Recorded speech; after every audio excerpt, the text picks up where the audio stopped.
keep it alive through these lines I write. I keep it live cause I thrive. I might just blow your mind tonight. I'm so hyped, but it's no hype.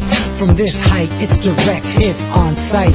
I'm your type, lend me your ears to show you that there's something in me. I'm not giving up, I'm standing right here, holding these days hostage, and I'll make this my year. We turning fear into love, and the love's in the air. I love doing this cause nothing compares, nothing can share that same type of feeling when you feeling them flares. They can't catch it, it's havoc. I rip to a tear, switch a scenario, my stereos, I leave them impaired. Variables start to change and they're all in my range. I just gotta grab it, it's all mathematics. Every step is drastic, I make it fantastic. I'm trying to take your breath away. Asthmatic. This is live through the stereo.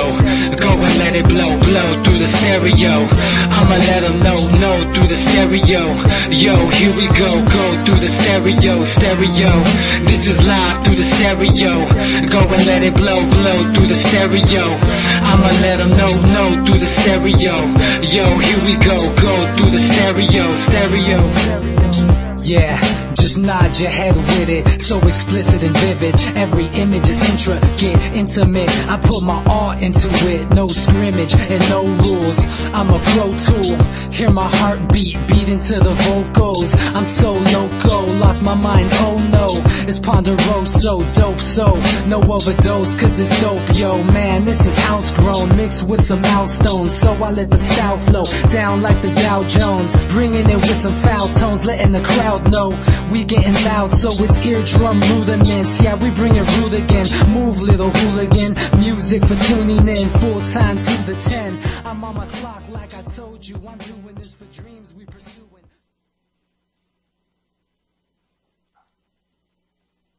Hey everybody, welcome back to the Anti-Media Radio, once again with your host Nick Burnaby here on UCY.tv. Make sure you guys bookmark UCY and come back and visit every day whenever you have a chance. Listen to it in your car, you can listen on your phone, plug it into the auxiliary cord and all that good stuff. Make sure you guys check out the antimedia.org. It's up and running really well. The new server thankfully is really efficient and it's running really smooth even with high traffic, so that's pretty cool.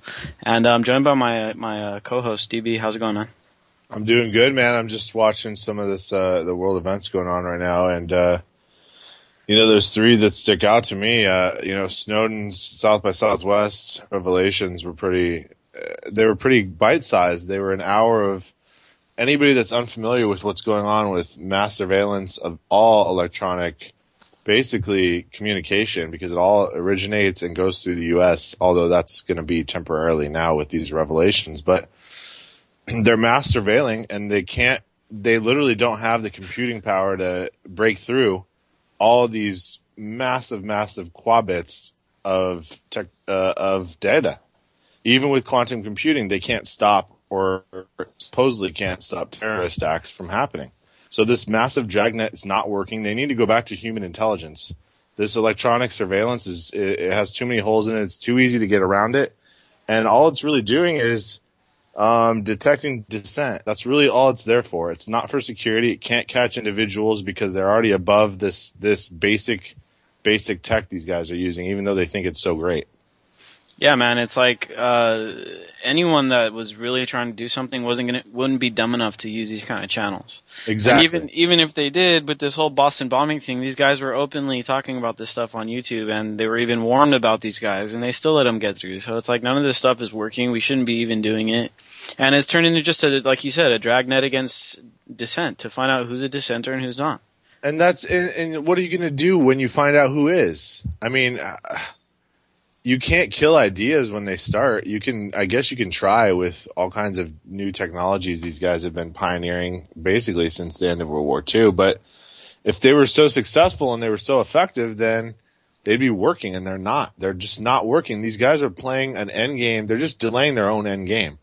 If anybody's within these apparatuses, these very corrupt to the core apparatuses of security, of economy, of everything else, I mean, the game is up.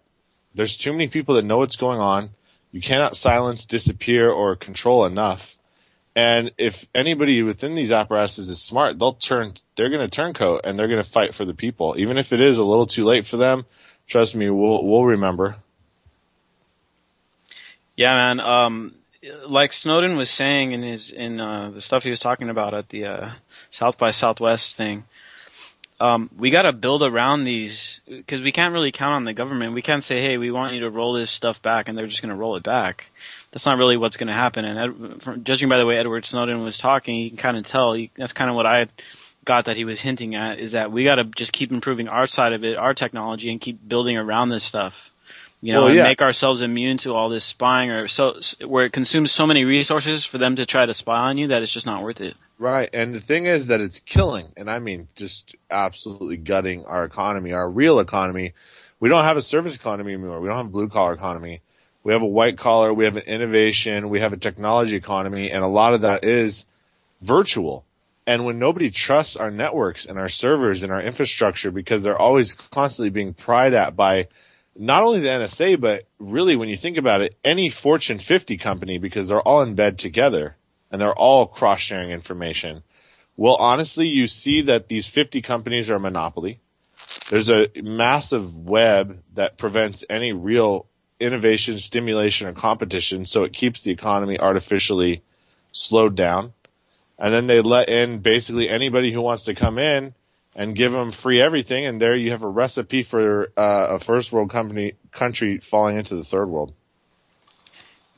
Yeah, it's the other guy that was interviewing Snowden, I forget his name, but he was saying, look, there's going to be a market that's going to spring up for these companies that are going to be. He's like, we got to start building companies that are outright protecting everybody's data. And make it part of your mission statement, basically to protect privacy and stuff. And the guy is basically saying, yeah, this is the kind of business in the future that's going to be thriving. People are losing respect for these mega corporations like Google and Yahoo and all this stuff, Facebook. What respect? Anybody that knows about computers doesn't use any of this stuff anyway already. They're using Linux. They're using all these different kinds of messenger systems. They're going around these megalithical corporations because they're just not that great anyway. The technology and the product itself isn't all that great. And like he was saying, if it's free, it's garbage. It's like anything else in life. You get what you pay for. So if you're not paying for a program, they're data mining you to hell. They're going to compile a list for whatever reason, benign or other words. And you got to realize that, you got to basically start to unplug yourself. We always love to talk about unplugging ourselves from the physical world grid.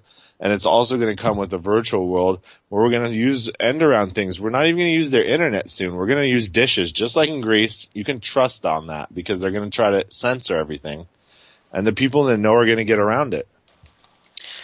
Yep. That's what we got to start doing, man, is just building and building. And I think the time of I saw a stat the other day that said only 23% of the people trust the mainstream media, so I think we've done a great job about informing people.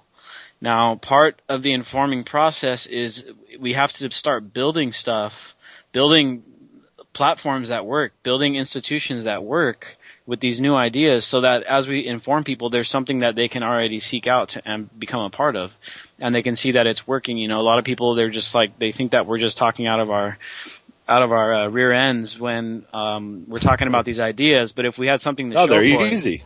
Exactly. They're easy. I mean, we always say if you have 10 or 20 willing people that are just tired of it, they're just tired of the game and the rat race and being on a hamster wheel. Even in this country where you will have property tax to contend with, so you're going to have to make some form of federal notes. Unless you buy the property in gold, which, we always love to say that's the immortal title, right? That's like the mythical unicorn. But at any rate, you can do it. And even if a judge votes like in Florida that a woman has to plug back in, all that does is bring, attention that this issue deserves, which is now with this lady being forced to be plugged back in, what do you think's happening? They still use there, dude. How are these idiots that run things supposedly in the federal government helping everybody and trying to wrap everybody into this grid, not understanding that they're just drawing attention to the very issues they want left in the dark? It's impossible with alternative media, basically at the same level of trust as the corporate media, to let anything through anymore, really. Yeah, man. And if everybody's already on this level, everyone's starting to realize, okay, well, yeah, the TV is the TV. They basically look at it like a tabloid nowadays, at least. It is. Most people that I know look at it like. And they want to see alternatives, but they also want to see alternatives to this information.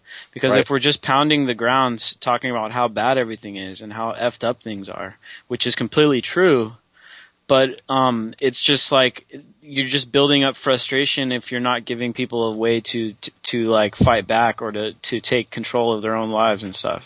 Well, it's only so bad because it's so convenient. And once it starts becoming less and less convenient and more people find themselves staring at some kind of a poverty situation, they'll say, how can I get out of this? Because if I work at a job where I make even $15 an hour, that's not that easy to get by on that. You know, you don't ever have a luxury, and you're going to be scrimping and saving, and people are going to realize, I need to start growing some food at my place. I need to start growing it indoors even. I need to find a way to make some money, completely bartering. These side things are starting to pop up already among my own friends that I never thought I'd hear them utter a word about any of this stuff. Go, hey, I went to the swap meet last week and traded a guy for something. And I'm like, think about how cool that is. You just didn't use a Federal Reserve note. Yep, no tax, no trail. No labor. Think about that. No waste. For there's no waste. Whenever you trade in a currency like that, when you do a direct trade, there's no waste at all. Not at all. You get 100% value. It's a social contract between two parties, and that's going to more and more be the future as more and more people fall off grid, maybe by their own design, but then really what are they going to do? Just round everybody up? I mean, this isn't the 1940s or 30s, and they're not going to be able to easily do their little stupid plan they probably have cooked up. And there's going to be alternative communities, currencies, and everything you could think of. It's just a natural progression. I'm dropping a couple links down in the chat here. One of them is 15 ways to survive in a effed up economy.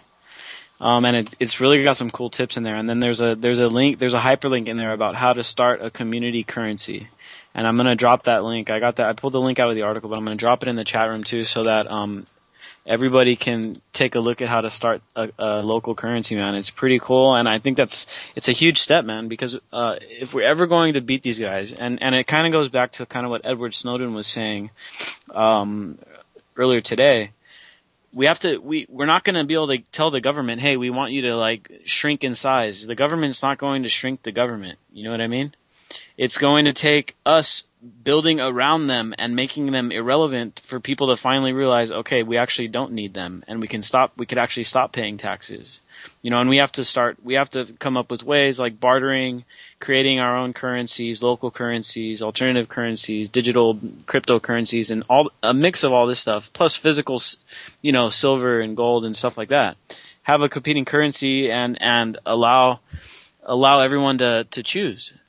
So. Well, I mean, that's what Bitcoin purports to do, but what we're going to find is that the major powers in the world, Russia, China, and the U.S., are going to basically obliterate it from a world stage, and it's going to become a true crypto underground currency among, maybe less than honorable individuals are going to basically start magneting towards that kind of a way to conduct business. It's going to be marginalized. They want that.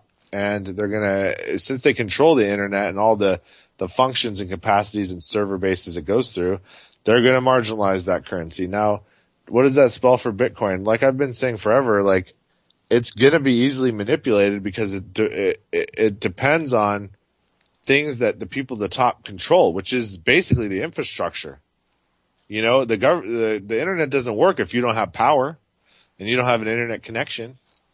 And it can be completely, put behind an iron curtain as far as digitally. So it's just not that smart. We got to come up with something else that can be used anywhere, anytime, and maybe dropped off in different places. Like, how we always love to say with the brick walls, they have the flash drive drops. Something like that in the future where we can all kind of trade anonymously, individually, and with currency we control with maybe just something like a labor unit. I have no idea how we'd manufacture that. Well, I guess the whole key is that people are trying it and figuring it out. Right. And I'm pretty sure, like I was saying, is that we need some kind of mix of a bunch of different currencies in order to have something that's where it's easily hedged, you know, so you're not fully invested in just purely Bitcoin and then all of a sudden it's gone.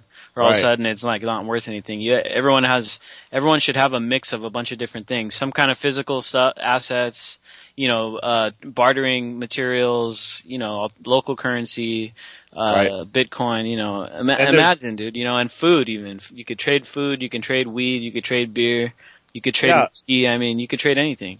There's different kinds of wealth if were the dollar to collapse. Like, for instance, I know our other host, Levon, she has a bunch of just stuff. I know. I've been over. She has a lot of just random stuff, and I'm like, man, you guys have a gold mine back in this backyard, like, of all kinds of different machines and tools and you name it. You know what I mean? So anything that you have that could have a use, that's got a value to it. And it may be put to the test, maybe put to the value system sooner than later, and it's good to just hold on to those things. And like we always say, you can go to swap meets with items, and a lot of those guys will trade. I mean, if they've been sitting there all day and haven't really sold anything, they're going to be like stoked if you present something they want. Yeah, man. We're starting up this local initiative down here in San Diego. At least we're going to try to, where we're going to start getting like helping homeless people, teach them how to like buy and sell stuff on the internet, like buy it from Craigslist and sell it at the swap meet, eBay, Amazon, all that stuff. But we're going to try to start getting donations, you know, from people, furniture and whatever, appliances, just random stuff, clothes, that we can have these guys teach them how to sell it online, you know, and then it'll help give these homeless guys a job and give them some skills, and basically we'll be able to teach them all the skills they need to where all they need is basically a smartphone and they'll be able to make a living for themselves, you know? Yep. It's possible. I mean, if you're just willing to get good enough at something, whatever it may be, you can create your own cottage industry in and of itself online. You can be an economy unto yourself. I know there's plenty of entrepreneurs that are making, you know, it's a humble 25 to 30, maybe 40 or 50,000 a year job, but you're your own boss and you work when you want and you do what you want. And that kind of freedom is really, it's what makes life kind of enjoyable when you can kind of do what you want when you want and still have enough to get by, you know? Yeah, and now the other thing is that, like I was saying earlier, we need to start building these models where we can help people, you know, because if we don't have a model to replace what the government's supposed to be doing by, you know, taking care of the poor people with welfare and all this stuff, if we don't have working models in place that are actually fixing the problem instead of just putting a Band-Aid over it like they do now, then no one's ever going to believe what we're saying. You know, so we have to start building these things and start experimenting with what it is that we can do to build institutions that take care of people outside of you know, above and beyond what the government is quote unquote supposed to do. You know, and then people will finally start to realize that maybe these ideas work. Now, I guess the thing is we have to try these things out before we know they work themselves. But I think we're going to start doing this thing like next month sometime here in San Diego, hopefully. And it's just going to be like a place for these guys that come in, make a living, clean up, you know, be able to take a shower, learn some new skills, man. We're going to try to get them, you know, education and some kind of free medical, you know, work and things like that. So, it's a start, and hopefully it takes off, and hopefully it takes off, and then people start replicating it, and it starts growing, and then we're able to expand it, you know, and then we could actually provide some kind of alternative to what it is that we have going on now, which is a total welfare state. Right, and what it's spurring is also this community rebuilding that we've always been talking about, and it's starting at a small level, local level. I know for myself, for instance, and my close group, you know, close-knit group of friends, we'll find ways for each other to hook each other up, help each other out, and it's just going to only continue to grow as the economy contracts and contracts, because this slow growth we're seeing, this 1 or 2% growth rate we're seeing, which is lower than inflation, by the way, which of course spells doom eventually for this economic model.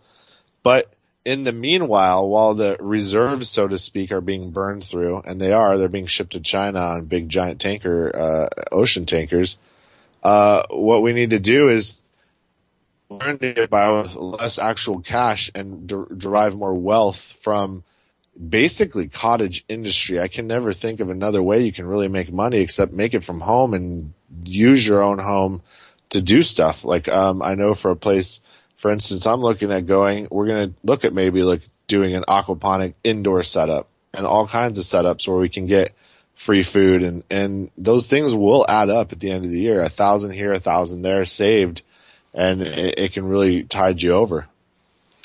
Well, it's kind of like, look, either we start sharing with our friends and family and with our neighborhoods and with our communities, or it's what's going to happen is what's happening now, is where you're forced to share, but down the barrel of a gun with the government, and then the government decides what they're going to do with it. Right. Which I think the first option sounds a lot better. You know, where you get to choose you get to help the people that you want to help, you know, because the government may take your money and use it for things you don't want to do, like building up a quote unquote democracy in Iraq. I didn't want my tax money doing that, but the government, I don't get a choice because the government takes my money and then decides what they're going to do with it. Right. I mean, it comes down to this. The more people in need give more power to a strong and even overbearing central government that, you know, runs under the auspices of being a democracy and being this constitutional republic and skirting around it with all these loopholes in a legal system that's bought and paid for. So when you live in that kind of system with the biggest, most powerful, badass military ever, what do? You have to change it from the inside. You have to start, you know, strengthening people so that when they lose their job, it's not a big deal. They can still eat. We got to repeal property tax. At the very least, when you own a home, you got a roof over your head forever. And you never got to worry about being homeless. If you've worked your butt off and own that home, you should never have to pay another dime on it. I think that we should make something where if there's a zero balance on that mortgage, there's no more property tax. There's so many things we could do to strengthen individual communities and rights to the point where the federal government wouldn't really have much authority. They'd still have a use. Their central administrative authority is just ridiculous. Why? For what purpose? Why should I listen to a guy on the other coast who's basically a different country? I mean, if you've ever been to the East Coast and the West Coast, you know we're very different. So it's just silly to me that there's this all-powerful central government that's swooping more and more power and rights from the states, and we got to start taking that back because that's what made our country great in the first place. We had a bunch of mini kingdoms and this massive military where no one could mess with us. It's just that it's like impossible to see these people in real life. You never really get to meet them. And then they tell you what to do, and you're just supposed to do it. You're just supposed to do what they say, and everyone's supposed to just get along happily, even though the working class has been completely bankrupted by this monster. Countries have been destroyed. I mean, our own infrastructure is crumbling now. Well, look at Ukraine.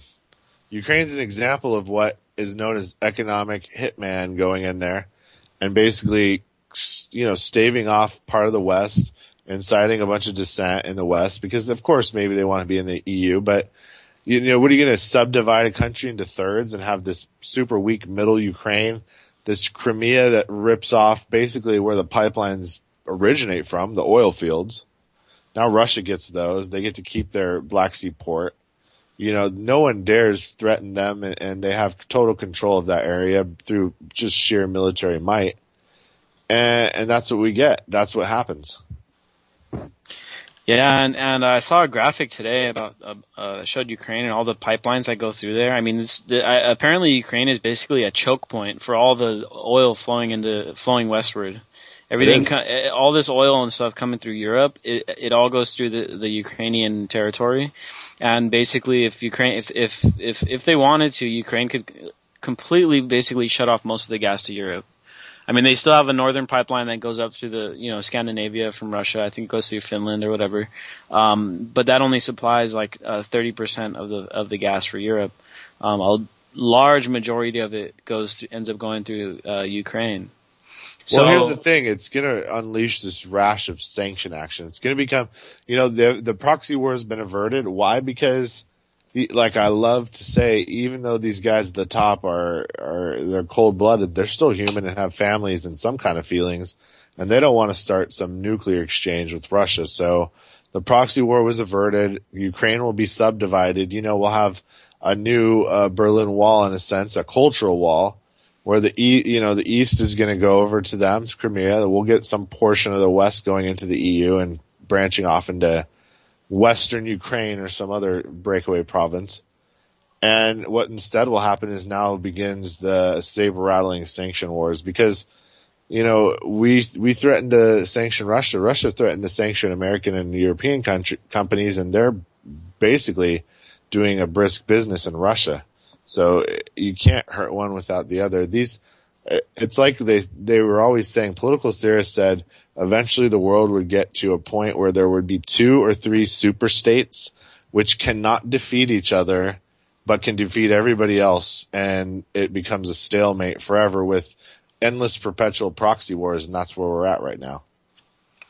Yeah, my buddy was over today, and we were actually talking about this thing that we're doing, this project we're doing to help the homeless, and it's also going to be like a space for activists to work, and we're going to have the anti-media office there, and then we can probably do the radio show from there, as well as the TV show that we're trying to do, not a TV show, but like a internet news show that we're trying to do for episodes. Yeah, basically for San Diego, we're trying to do it, and then eventually we're going to try to put together a big nationwide effort, global effort to try to build up some kind of nationwide internet TV channel, like a 24/7 news channel, but based on the internet and not non-corporate bias stuff. You know what I mean? It's a live stream without all the cutesy, cat channels and cameras of like bathrooms in other countries. Like,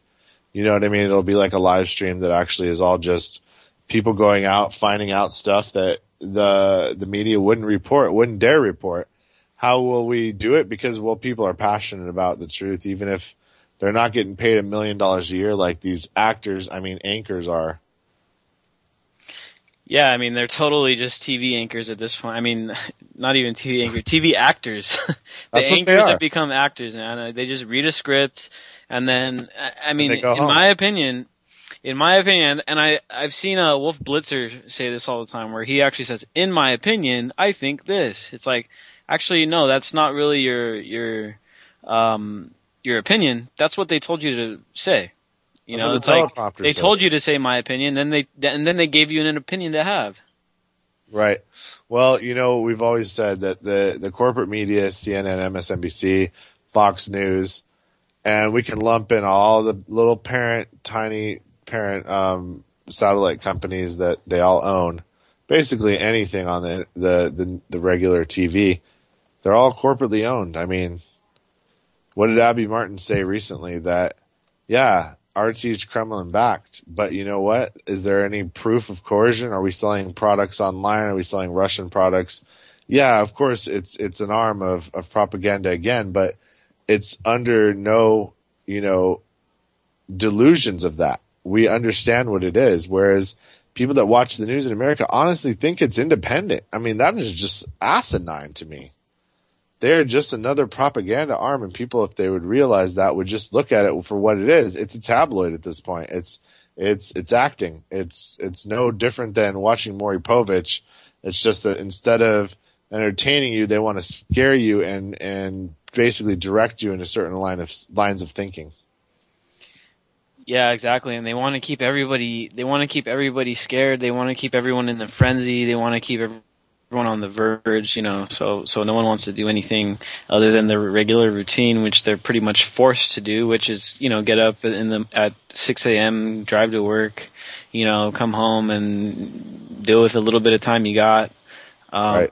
Which unfortunately for a lot of people in this country, it's spending time on TV, watching CNN and Anderson Cooper, this, that, and the other thing, watching Fox News. And unfortunately, those people are a lot voting. Of people are, and they're the ones that are voting too. Well, that's the thing, is that the people at the top know that this paradigm coming it's already hit. It's the people, nobody votes anymore anyway, and the people that do vote are basically dropping out. They're either, expiring, or they're basically losing all political interest because they realize that it's just a completely false system. It doesn't matter which side you vote for, they're both bad. And we need to have a third party like Free and Equal, and probably a fourth and a fifth, and as many as we need, and as many representatives as we need that is equitable for our interests as individual communities. That's what we need, is more representatives per city, per community, so that it becomes this convoluted mess of government and they can't ever get through anything harmful on a national scale like an NDAA 14 or even this stupid TPP Global Monsanto Protection Act that's going to ruin the entire world's food supply. So, yeah, it needs to be scaled up for us, by us, at an individual level, at a state level, and then it becomes a moot point because we'll make the cogs basically drip with so much oil they can't even move anymore, and we'll do what we want on an individual level. I saw a stat this morning on MSNBC, and it showed that 50% of millennials are independents. They don't affiliate with the Republican or Democrat. Why would you? Now, the funny thing is, considering that this was on MSNBC, they chose to highlight the fact that like 20% of millennials affiliated Democrat and only 9% affiliated Republican or something like that. Right. Well, Republicans are the worst of the two because, of course, unless you're rich, they really stand for nothing except maybe, I guess, less government in theory. But that's never the case. It's just more big business and less big government as opposed to more big government and less big business. But they need to be broken up both. They're both monopolies. Socially, the Republicans want less government. But when it comes to foreign policy, they want to explode that thing. And then if you ask me, I think social policy, like I don't believe in the welfare state or anything. But if you're going to have some kind of policy, you should be helping the people first and not the military-industrial complex. Well, people at the level need to tell them, hey, you know what, this is what we need, and start basically siphoning off from the tax base themselves. How much money does San Diego have every year to work with? Billions and billions, right? And we need to appropriate those funds, not let these guys just direct it wherever they want. Be like, hey, I want a piece of that for this. I want a piece of that for, if we keep grouping up all these civilian groups and getting things together and saying, hey, I want a new park, I want a new community center, I want a new hospital, I want this and this, and everybody's crying for the money and chirping for it, what are they going to do? Not give it to them? They'll be gone the next, not even the voting cycle, they'll just be recalled right away. It's got to get to that point. That's where the money is the power, so we got to take the money back. When we give it to the local government and they try to siphon it up to the Fed, be like, no. We have plans for all that stuff. You can't pork barrel everything for federal projects. Yeah, or for nation building somewhere in the Middle East. Well, what is it doing? Exactly. Well, how does that benefit me and you? When our own infrastructure is crumbling. We had a 6.9 on the Richter scale earthquake in Northern California. Do you think any federal funds are being directed that way to make sure all the infrastructure is sound, and there's teams of Army Engineer Corps out there checking everything to make sure a bridge doesn't fall? Nope. That's what I'm saying is we're directing the money outward, siphoning all the resources outward. Does anybody get it here? Only the extremely rich, unfortunately. Exactly. They're putting it offshore. That's how pyramid schemes work, right? Unfortunately. Right. Now the thing about that earthquake, man, it's kind of scary because it hit off the coast too, which is it kind of hit right in a place where it could potentially create a big tsunami, and that's something. And we saw these eels washing up on shore. What was it? It was like 6 months ago or so, and it's kind of known that these eels, when they wash up on shore, that it's kind of a sign that there's going to be earthquakes in the area soon. And these eels are washing up in like Central California. Right. So that's something we need to keep an eye on. And anyone living near the coast, make sure you guys have some kind of plan to evac if there is a tsunami warning, or if you live by the coast and there's an earthquake, you'd be smart just to get to high ground either way, whether or not there's an earthquake or a tsunami warning. Chances are, if there is a tsunami, that something will go wrong with the alert system, so you should be ready to go either way. Yeah, and I always wonder now, because I know that weather's a weapon and so are earthquakes. If any of these things are just nudges, like did Russia nudge us? You know what I mean? Like, hey, back off. Like, we got our Crimea. Like, we took it. We cooed them. We got it. And if you fuck around, we're gonna just, something might happen. Well, I saw this report, but the thing is it was from this Turner Radio Network website, which isn't really even a radio network, and it's kind of a sketchy source. Then again, they were the first ones I saw the story about the radiated, about the sailors having radiation, the Navy guys, and it turned out to be true. But these guys were saying basically that there was an earthquake in Crimea as soon as the Russians started, moving troops into the area. I don't know if it's true or not, but it's something that I saw. I mean, it's not surprising. At this point, they got it down. It's pretty easy for them to direct that stuff. What I found interesting was that I've been reading a lot of alternative sites, and they say Crimea now has the oldest pyramid ever, and it was buried, and they found it, and that's what started this whole thing. Is that the West wants that, and Russia wants that. I guess all of these massive pyramid structures are immense sources of power on an invisible grid Tesla talked about. And the more you have controlled and can direct the energy they derive from the Earth's basically magnetic core, which is an endless power machine, an electromagnetic power machine. Well, the more you have, the more you can control, the more of this insanely powerful invisible energy field you can control. And they lay upon these ley lines, like if people do research, they can find out. There's holy sites around the world where there's these conduits, and it's real energy. It can be harnessed and used, and it's endless, and it's very, very powerful. Well, if you think about it, I mean, the way that an electric generator works, it's like a coil system, and these coils spin around and they go around each other, and that's what creates electricity. The Earth is basically a gigantic coil. Inside, like the lava, it flows against it. There's different flows of this lava. The lava's spinning around. Yeah. And there's all these, there's all these irons and stuff inside the Earth that's spinning around, going around each other. Obviously, it's creating some kind of an extreme amount of energy, because look at all the heat down there. Look at all the heat. It's so hot that the rocks are molten. They are, and it's everybody who's watched the science fiction movie The Core, there's a lot of useful scientific theory that now seems to be, at least from a power perspective, fact, that it's this endless perpetual ocean of molten iron and electromagnetic storms going off, and it's massive power down there. It's just like a gigantic electrical coil. It's a giant semiconductor is what I wanted to say. It really is. And it goes out at certain points, and whoever controls more of these points controls more of this power. It's this Tesla power.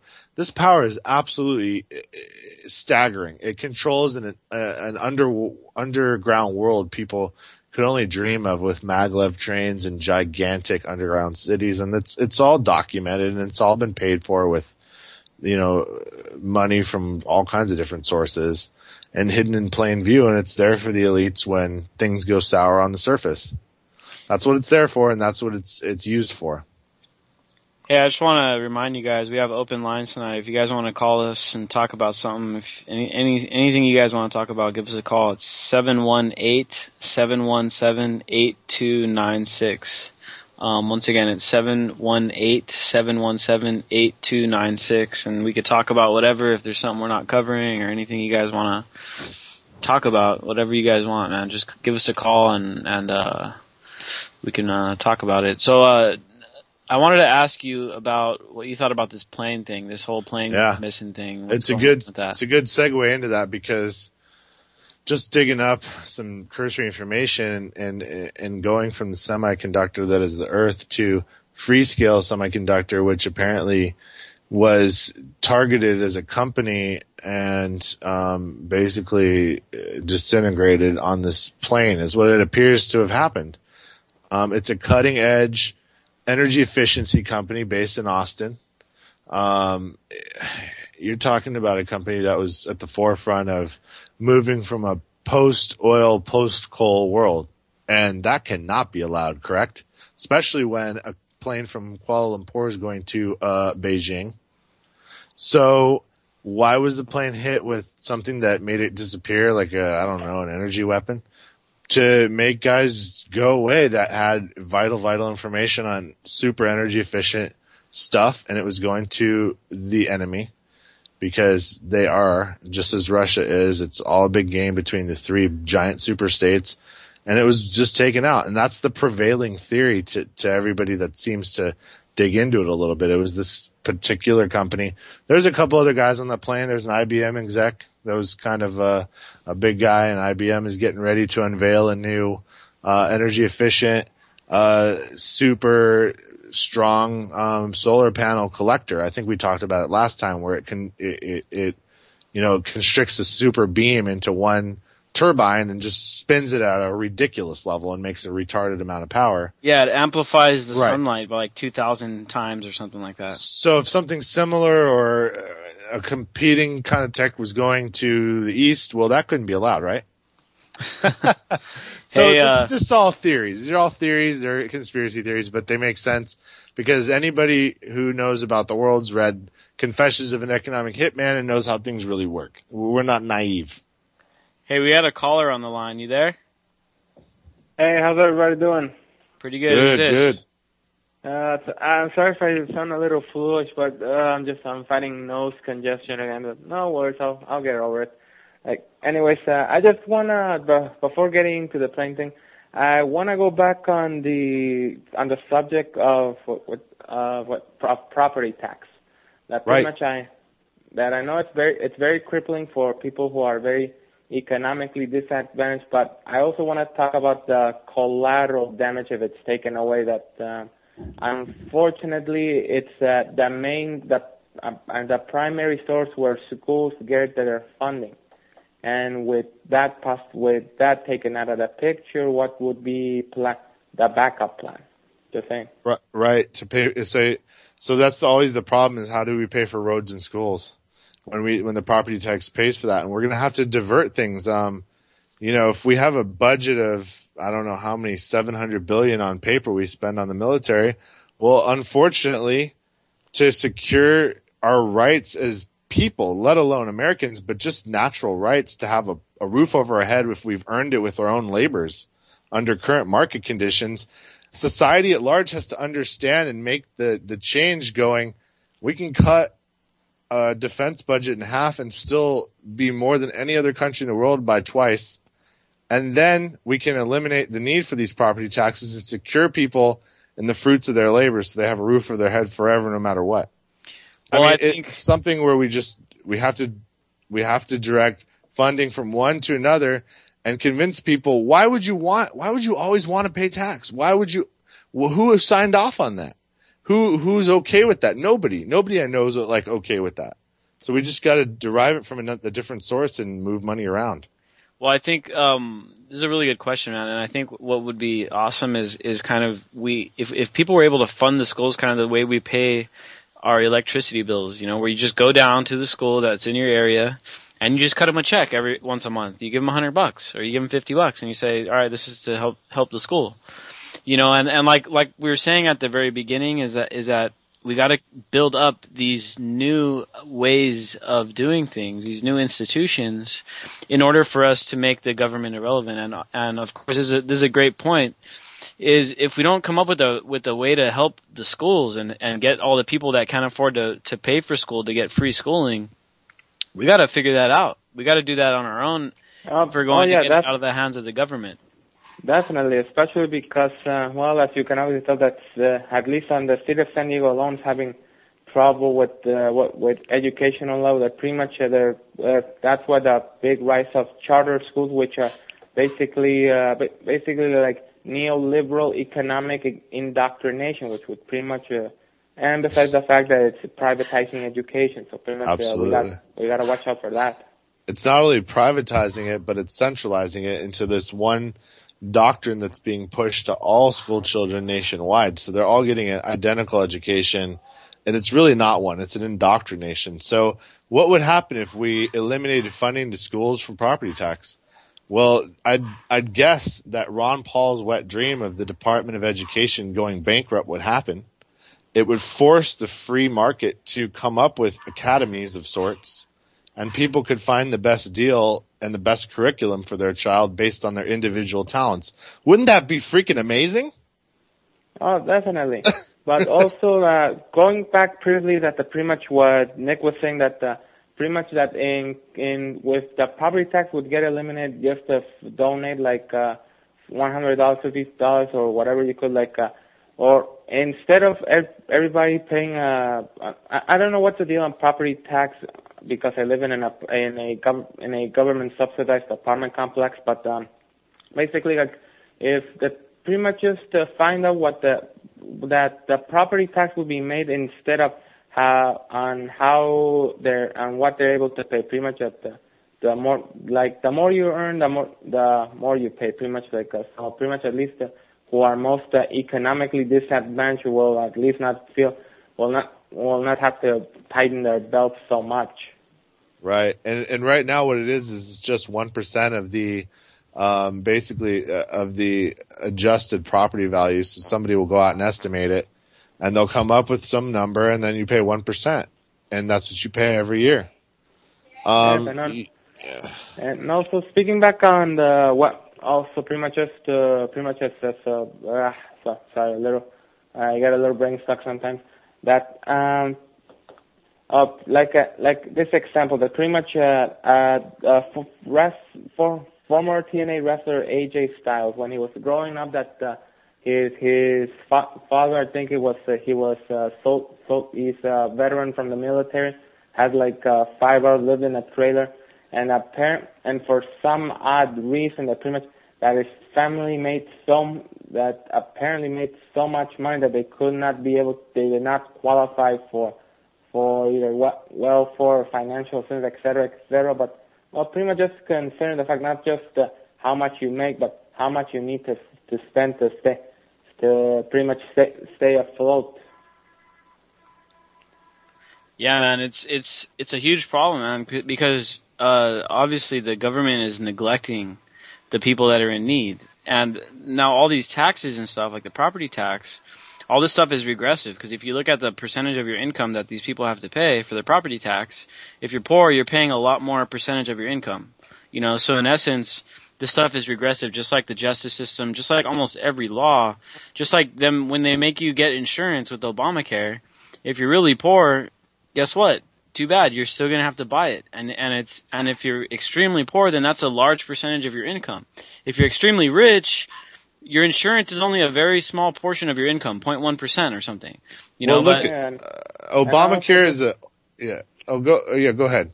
Okay, that's pretty much say what you will about pretty much what the private media has said about Fidel Castro, that he's the saint incarnate or whatever, but it's almost inexcusable that countries with such a almost dire straits as Cuba can get pretty much healthcare coverage with no cost and a good quality education, and the so-called greatest country in the world cannot do that. Right. Exactly, man. Because we always talk about that because we're getting charged European tax rates with none of the real benefits. People always love to say there's the opportunity here. We have great roads and there's safety and there's security and we have good schools, and it's not true. We don't have good schools. We don't have good food. Our roads are subpar for the most part. If you look at it, the infrastructure is breaking down and it's ancient. And Europe is modernizing rapidly, and we're doing it piecemeal because it's capitalism for all here, and we're still paying socialism tax. So we're getting shafted from both sides. Unless you're what we call the 1%, it sucks. And people should understand that they're living a worse life than many countries with less wealth than they are. Undoubtedly. Yep. Yeah, exactly. And even in Cuba, even with their meager economy that's pretty extremely small, I mean, they're still able to regenerate some of that tax money into free education and stuff like that. Because they're not spending billions and billions and billions and a huge percentage of their tax base on defense and on nation building. Because the fact is that we'd have plenty of money to pay for everyone to go to college for free, and to pay for everyone to go to school, and to pay for all the poor people to have food, but we're squandering it away.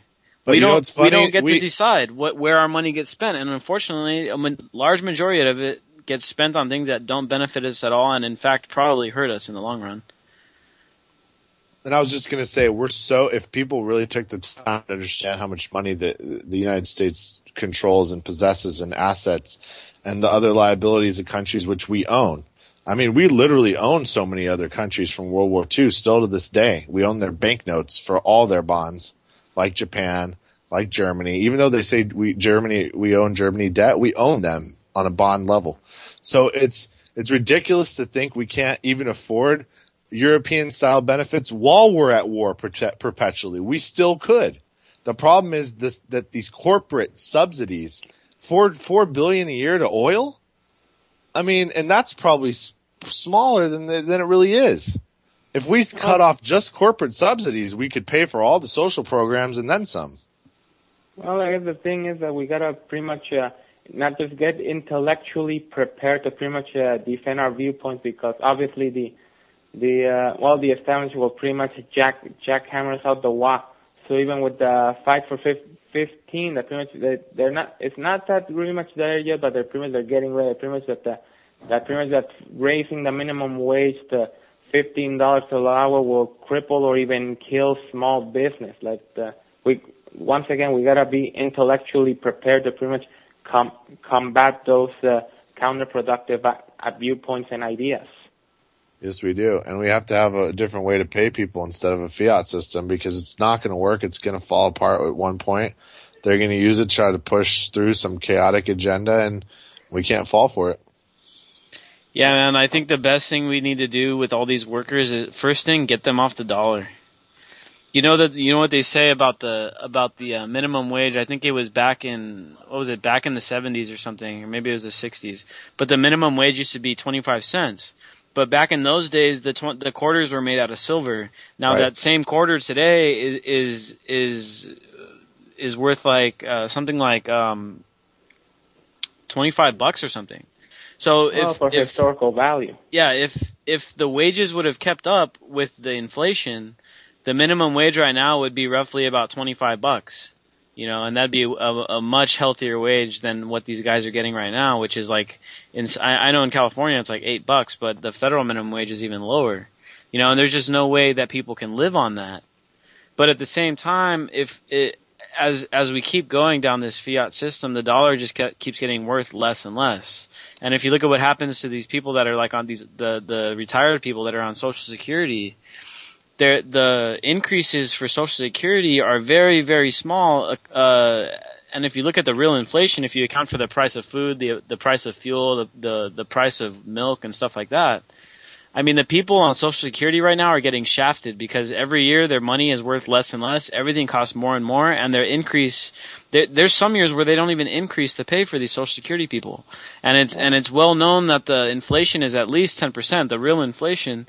So if your costs are going up 10% a year, but your increase in payment is only going up 1%, 2%, then in the long run it's unsustainable, because then everybody towards the end of this thing, as we get closer and closer to the collapse, everybody that's on a fixed income, that's on either government subsidy or on Social Security, they're going to be screwed.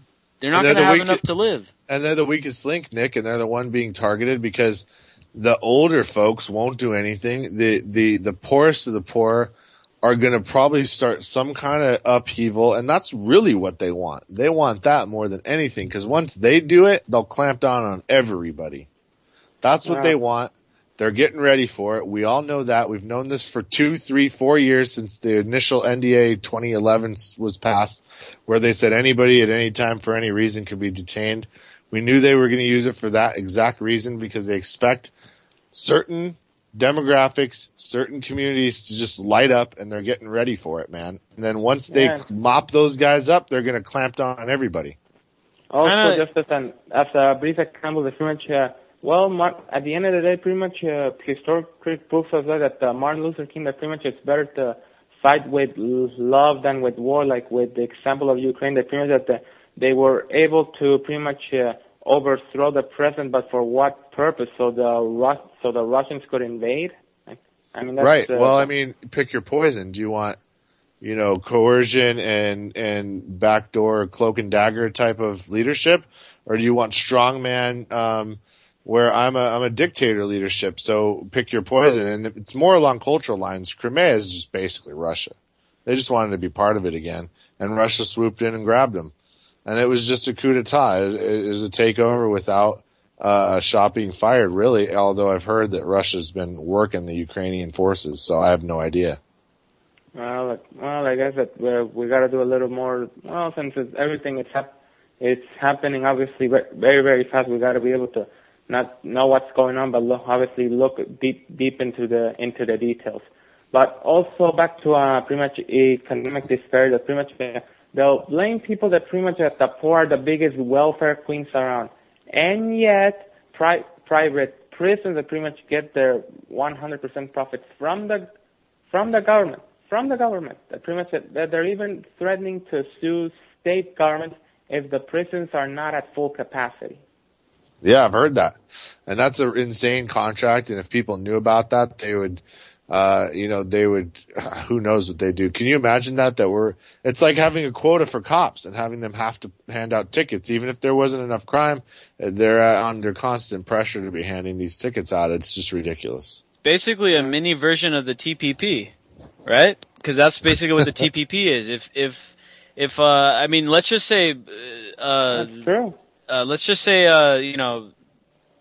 say that there was an article on The Onion a while back during the Syrian crisis, which basically said that these military and remember, this is satire, but they were saying that the military contracting companies were going to sue the government because of lost profits that they would have got if we would have started up a war with Syria. Yeah, exactly. Now, under the TPP, that kind of thing wouldn't even be satire. That could actually be true. Because they'll preemptively sue you for ruining their profits. Who's to say that these military-industrial complex companies couldn't say, hey, you guys didn't go into that war like you should have. We're going to sue you for our lost billions. And that's just more than crazy. I mean, don't people understand that there's guys right now that are suing to allow them to continue something that's going to murder millions of people? Are we all right with that? Are we that content with bread and circus that we allow that to persist in this country? No, that at least at the local level, we gotta pressure our politicians to pretty much fight back one way or another. Although before we run out of time, I want to get to one final thing, the original issue be at hand before I called in, that the missing Malaysian plane, that pretty much I tweeted to the Young Turks earlier, that pretty much I want to make another challenge to the NSA, that pretty much that apparently that the main purpose is pretty much watch out so that terrorists don't do attacks on America. That pretty much, if they're all spying in on us, and pretty much Jane Hugo reported earlier today that the family members who have been trying to call the passengers, that the cell phones are still working. They're still working, although they don't answer. Yeah, that pretty much I tweeted earlier to Jane Hugo and the Young Turks. Pretty much, I right now challenge the NSA to get off their lazy ass and start working to find those missing Malaysian, those missing people on that Malaysian plane, if they can track down their location on GPS.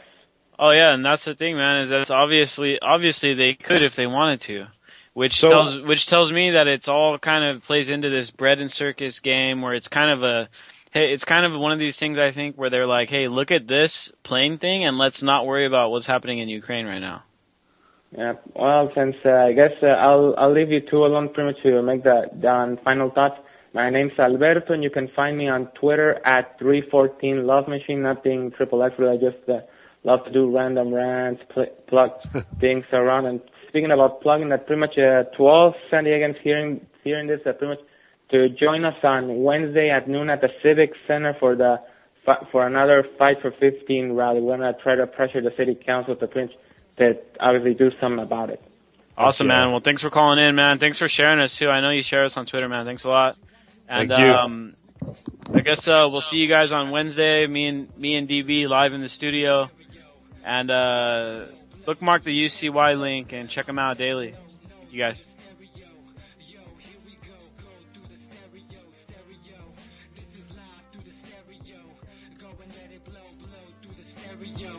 I'ma let them know through the stereo. Yo, here we go through the stereo.